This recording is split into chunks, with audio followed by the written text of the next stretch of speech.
All right, it is still 3 o'clock this Sunday, March 13th, and this time I will just establish that we've called the meeting to order. Before we get started, I'm going to share some norms and share some information to sort of ground our time together today. So good afternoon. Thank you all for coming to share your perspectives. I would like to establish norms for our session. Every board business meeting has public comment, but as the board discussed months ago, we want to periodically provide additional times and spaces to receive community feedback. We also discussed the importance of helping community members understand what happens when we hear that feedback. This afternoon, we are here to listen. Any ideas or questions shared that relate to board matters will be addressed at a board meeting. If you have specific questions that the board can answer, please do email us after the listening session to board, B-O-A-R-D, of O-F, education, E-D-U-C-A-T-I-O-N, at, the at symbol, S as in Sam, D-B, at k12.wi.us. And after the listening session, we will respond as quickly as possible. So like if you have a specific question you want a real thorough answer to, absolutely please email us, because since today we'll just be listening. All right, the response to that email might be to talk to the superintendent or to follow the chain of command beginning with your building principal. If you have ideas or questions for things that fall into the operational day-to-day matters of the district, then those issues belong to the superintendent and to the chain of command. As part of the norms for this meeting, before we get started, we would like to ground the discussion by providing a brief overview of the high interest issues that were advertised. The first of these issues is SROs. First, we would like to address a misunderstanding that seems to have been circulating around the community. Never at any point has the Board of Education ever entertained or participated in a discussion about eliminating school resource officers. To be clear, we are not eliminating SROs, and no one has ever discussed eliminating SROs. It is our practice that the board approves any contract over $100,000. Since the SRO, the city has historically been more than $250,000, we are moving through the usual process of approving the Memorandum of Understanding, or MOU. The most recent draft of the new MOU is posted on Board Docs and is publicly available. The board appreciates our SROs and what they contribute to school safety for students and staff. Dr. Kieser did thank our officers who were present at the tragic shooting in the high school parking lot on behalf of the district on the night of the incident.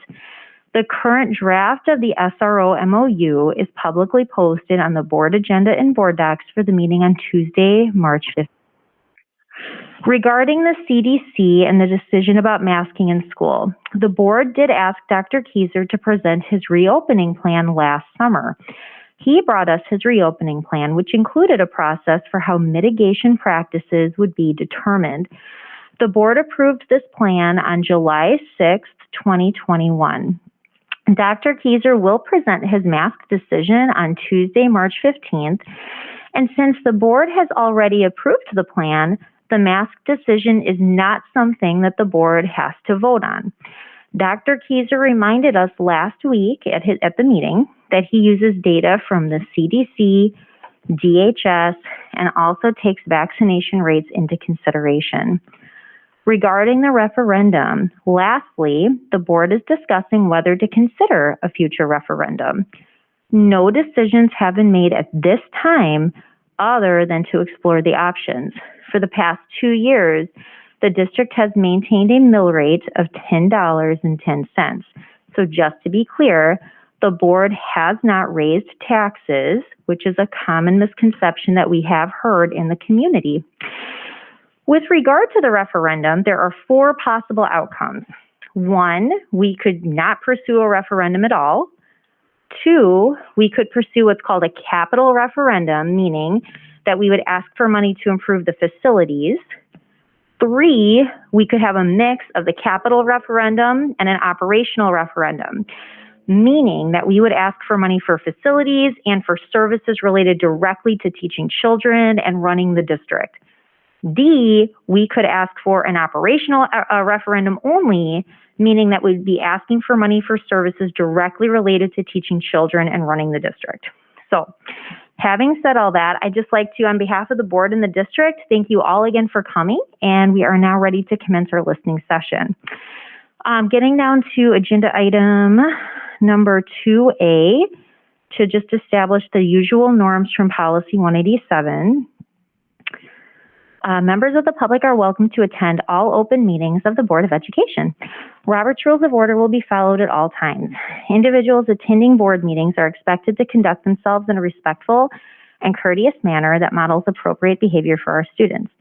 Individuals wishing to comment are expected to comply with the following norms in order to maintain a respectful and orderly meeting and to prevent discussion of confidential matters in a public forum. Comments should be directed to members of the Board of Education and not district employees, students, or other members of the public in attendance at the meeting. Speech that is belligerent, disorderly, disruptive, repetitive, or which exceeds the allowable time permitted for each speaker is prohibited. Concerns or questions that entail the disclosure of identifying information regarding specific students is prohibited. Response from the board, if any, will be limited to clarifying inaccurate information, seeking additional information from the speaker, or acknowledging that the speaker has been understood. The board will not debate with an individual, and the board may not take action on an item raised during public comment that is not on the meeting notice or agenda. The chair will interrupt and rule an individual who violates any of these norms out of order. If ruled out of order by the chair, the individual's opportunity to address the board will end immediately and the microphone will be turned off. Thank you so much for your participation and your courtesy. All right, so with that said, we have some emails that we'll save until the end, and otherwise we can take turns and everybody can have a shot at the mic. The usual time is 3 minutes, but if somebody's here to yield their 3 minutes for you, that's acceptable as well. So who would like to begin? Want them to pull out the cards. We can just pull up the cards, that's fine.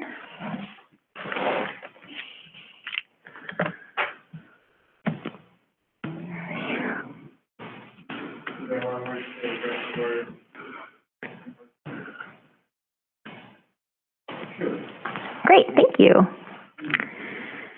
I think I'm gonna upload.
Okay.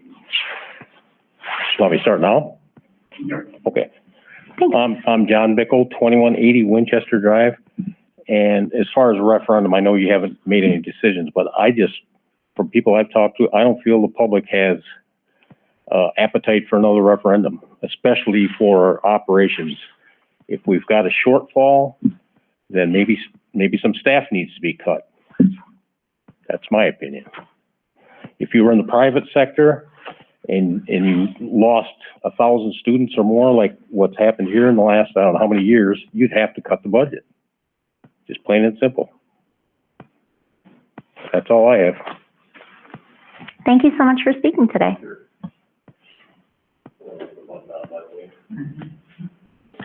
All right, who's next?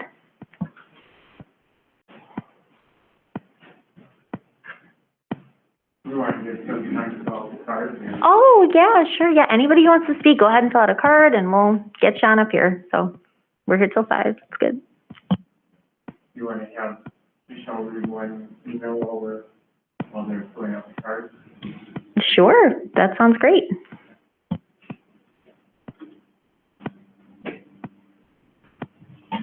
Michelle, do you want to read one email?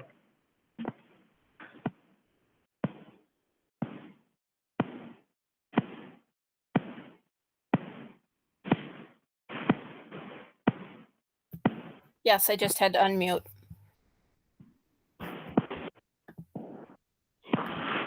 So the first email I have is from Gregory Peterson.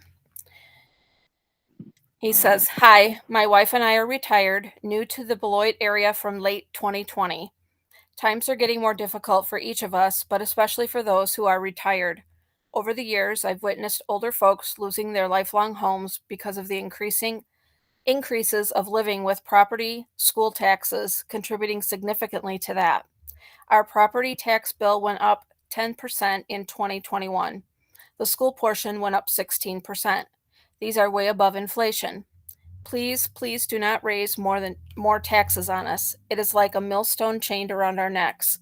In business, we adjusted our costs, became more efficient, streamlined things, and yes, at times reduced staff and benefits in order to make the business survive. In politics, including school districts, it seems that the only option thought about is to increase taxes. Please be creative. Many of you brag about your experience, background, and education. Use all of that background to be effective financially while still raising the level of education in the district, which is so desperately needed. One thing we all know is that money solves little. It is how the funds are used. Think of the success you could brag about if you pulled back spending and yet delivered a school system that makes the kids ready for life and making a living in the future. The future can be bright for all of us. Thank you, Greg Peterson." Thank you very much, Ms. Shope, and thank you very much, Mr. Peterson.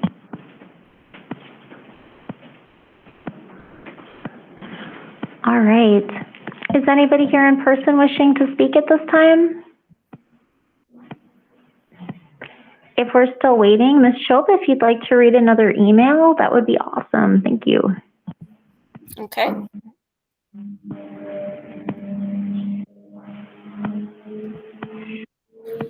The next email I have is from Tim Vedra. The Beloit Education Association would like this statement read during the public forum today. It says, "President Miller and members of the Board of Education, the Beloit Education Association fully supports the retention of our school resource officers in the School District of Beloit. The School District of Beloit partnership with the City of Beloit Police Department has been valuable over the years as it provides school safety and allows community building among the students and staff with the police department. School safety is a top concern among staff and students in our district. Our school resource officers provide security and give staff and students peace of mind. The school resource officers interact positively with staff and students daily, building trust with students in our schools and in the community. These highly trained law enforcement professionals work diligently to prevent incidents in our schools and intervene to protect the school community during times of crisis. Keeping them in place in our schools and continuing the partnership with the Beloit Police Department will continue to make our schools a safe and nurturing learning environment.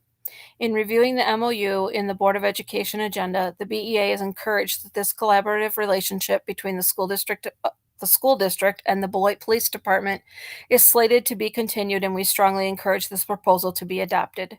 Thank you, Tim Vedra, Beloit Education Association President." Perfect. Thank you, Ms. Shope, and thank you very much, Mr. Vedra, and to the BEA. Thank you.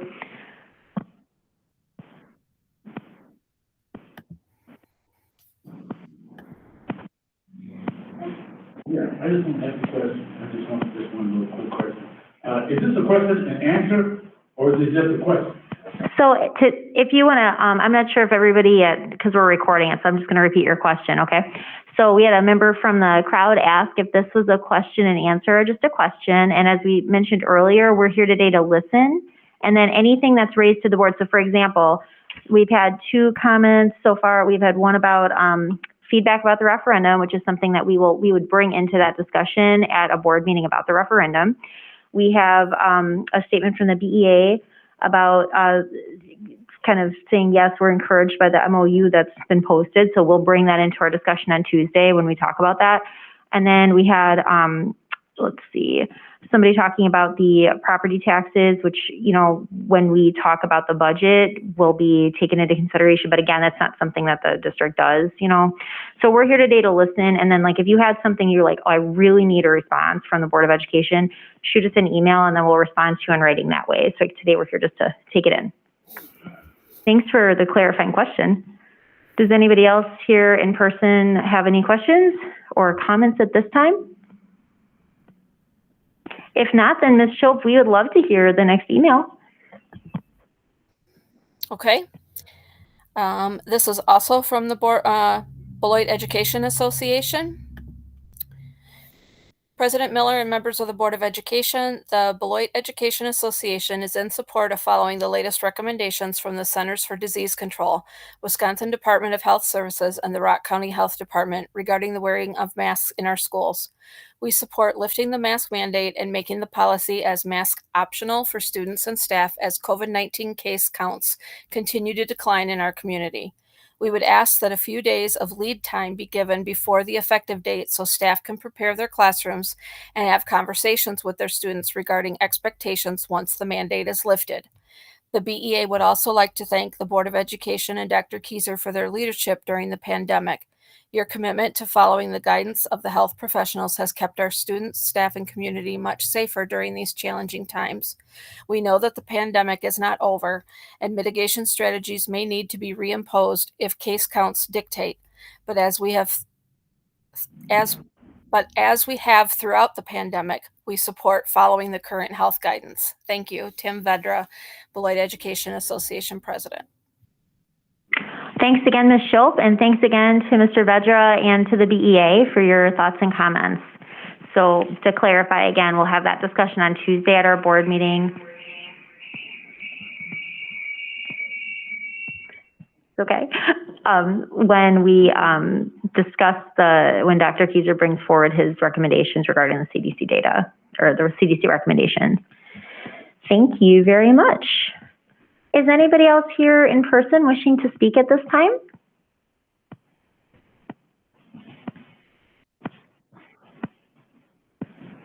Awesome. Then, Ms. Schultz, I think we have a couple more emails we would love to hear if you're ready. Sure. Maybe just the next one? Yep.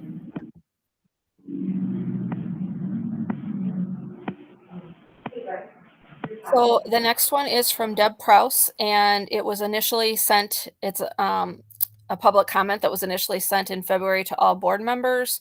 She would like it to be read as a public comment as well. It's from Deb Prouse. To the School District of Beloit Board of Education. We are writing this letter in support of continuing our School Resource Officer program in the School District of Beloit. There are many factors that we have concerns about in regards that this contract not being renewed. The primary concern being the overall safety of our students and staff while attending school or school-sponsored events. Over the years, we have seen an ongoing increase in the number of altercations, weapons being brought on school property, and increased crime in our community. It is during these times that we rely heavily on the support and guidance of our school resource officer. The altercations can involve numerous students and can take an immense amount of staff and law enforcement to get the situation under control. Speaking directly in regards to Beloit Memorial High School, we have had a rough year with many incidents occurring since the very start of our school year. Unfortunately, the most recent incident resulted in a homicide occurring on school grounds. While this may not have been a current student, the incident greatly impacted our current students and staff. Our SRO was on site and was able to quickly get other law enforcement en route to the scene. He has provided a presence of support and safety this week in our building following this horrific incident. He has been visible in the halls, lunchroom, and common areas to support our students and staff. This event shook our building to the core, and many of us are still processing and attempting to understand how greatly this has impacted our Purple Knight family. One thing we can all stand firm on is the importance of continuing the SRO contract with the City of Beloit Police Department. As unfortunate as this may seem, an armed officer is necessary in our school. Additional security guards, desperately needed as well, are not a replacement for someone with the skills and knowledge necessary during high-risk situations. In addition to providing safety and security, the SROs work collaboratively with administrators. The goal is to have an approach that values a partnership between the district and our local law enforcement officers, with relationship building with students and staff as a primary focus and law enforcement policing secondary.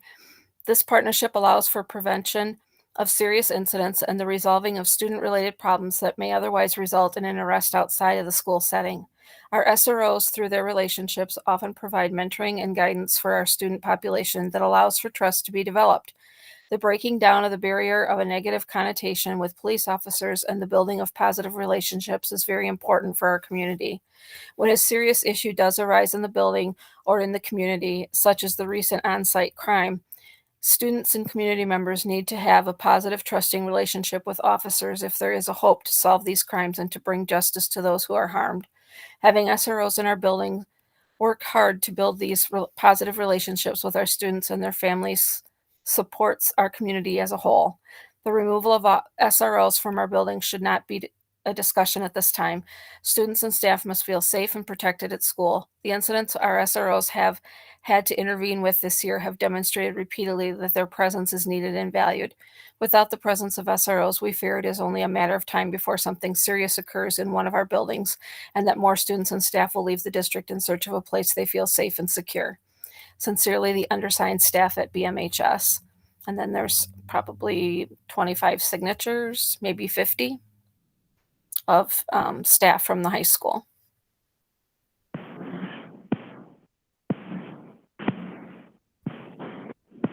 Do you want me to read those names or not? I'm just counting them up. 22, 23, 24, 25. It looks like 36, but I might have miscounted because I just counted quickly, but somewhere in that range. Okay. But thank you very much. Since we already in our opening comments clarified that point, we'll just thank you very much for that comment and for the staff that were willing to put their names to that concern. We appreciate it. And thank you so much, Ms. Schultz. Before we go on to, it looks like we just have one more email. So before we go on to that email, is there somebody who'd like to speak? Perfect. Thank you so much, Ms. Harrell.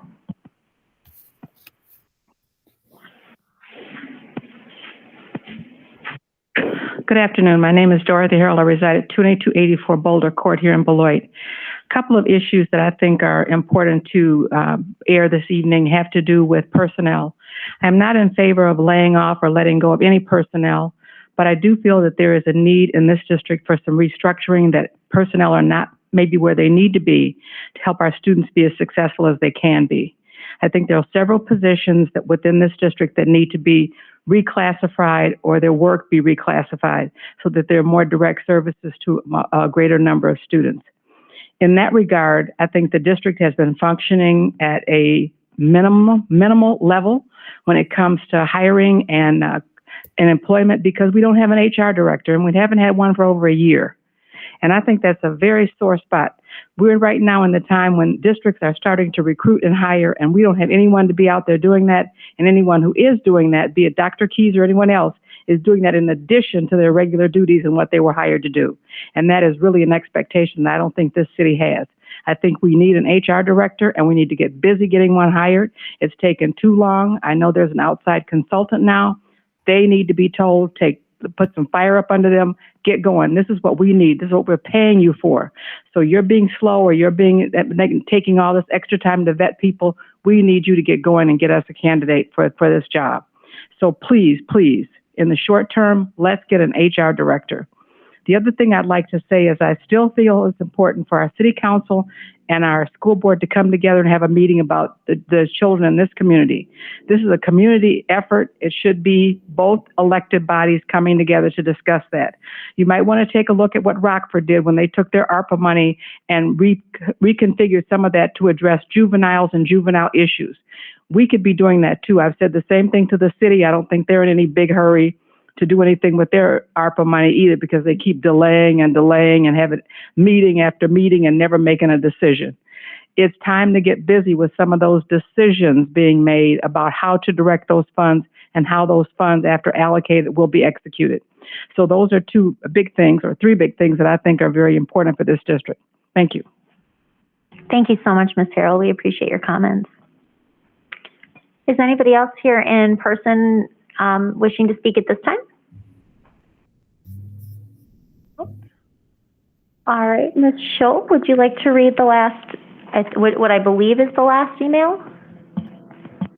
Sure. This email is from Deb Prouse, BMH educator, parent, and community member. Good afternoon. This letter is to ask that the School District of Beloit move to masks optional in accordance with the CDC recommendations. Making masks optional should not and will not require those who choose to continue to wear masks the ability to do so. A quick check of the CDC website shows Rock County and all surrounding counties in the low category. The counties are all green in southern Wisconsin. And then she provides the link for the CDC Coronavirus 2019 Year Health COVID by County.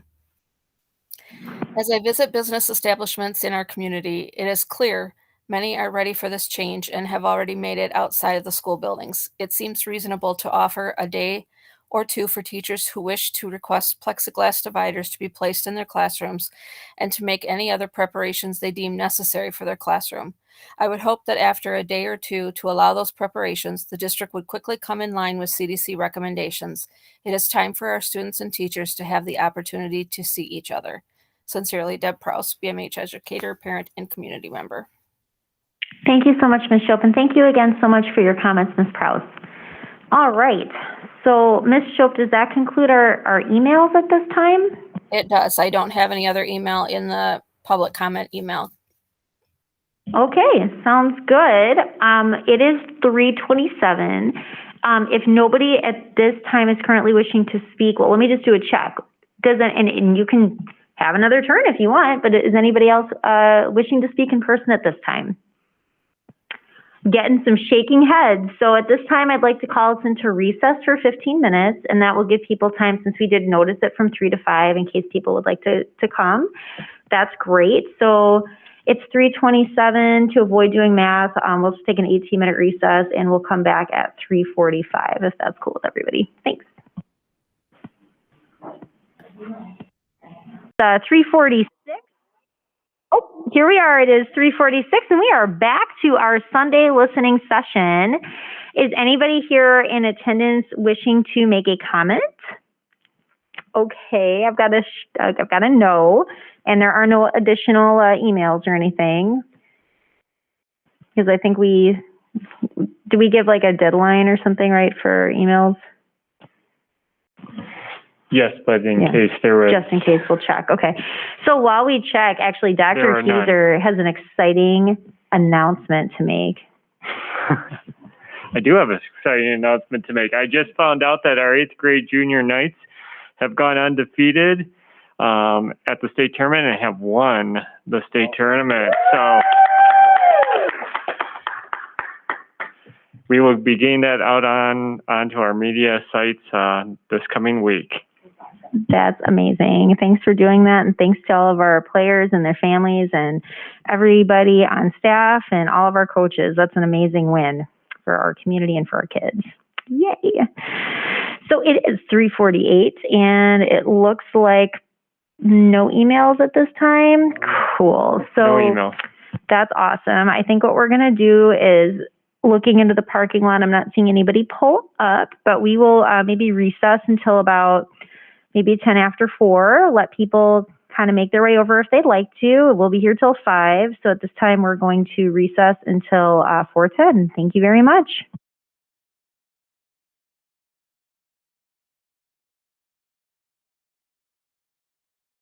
It's 4:10. Oh, thanks. Oops, hang on, wrong button. Hi, all right, cool. Thank you very much. It is 4:10 this Sunday, March 13th at our community listening session.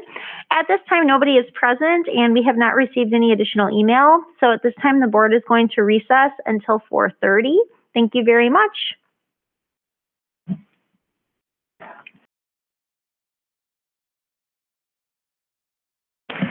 It is now 4:30 this Sunday, March 13th at our community listening session, and I'm gonna pop my face back in here. All right, we are still here at COLAC. It is 4:30, and unfortunately, nobody is here in person for attendance, and I don't believe we have any additional emails or other communications. So we are going to recess until 4:50, check back in, and then we will be leaving at 5. Thanks so much to all who participated in person and via email, and we'll see you back in about 20 minutes. Thanks.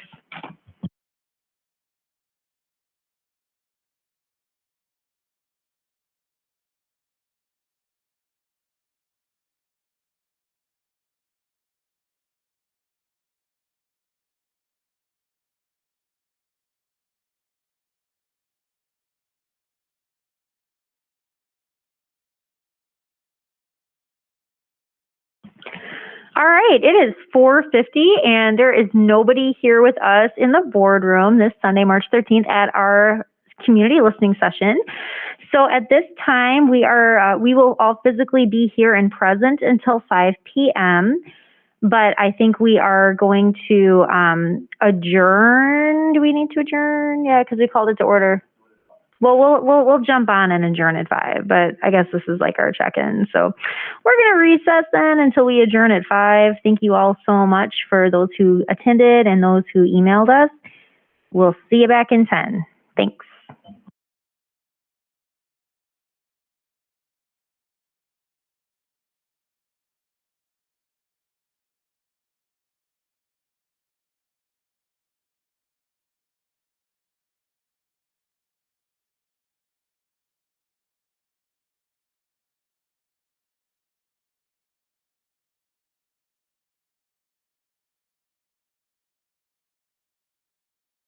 All right, it is 5 o'clock, Sunday, March 13th, and this does conclude our community listening session. Thanks again to all who participated. At this time, I'd like to adjourn our meeting. Would anybody like to make a motion to adjourn? So moved.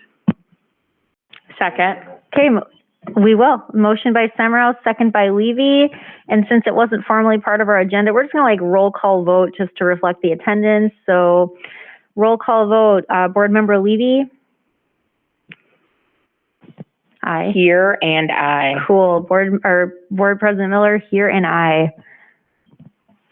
Vice President Levy? Here and I. All right. Board Member Ruff? Here and I. Board Member Schneider? Present and I. Cool. And Board Member Semrau? Present and I. Amazing. Thank you very much. This concludes our meeting and have a beautiful week. Thanks.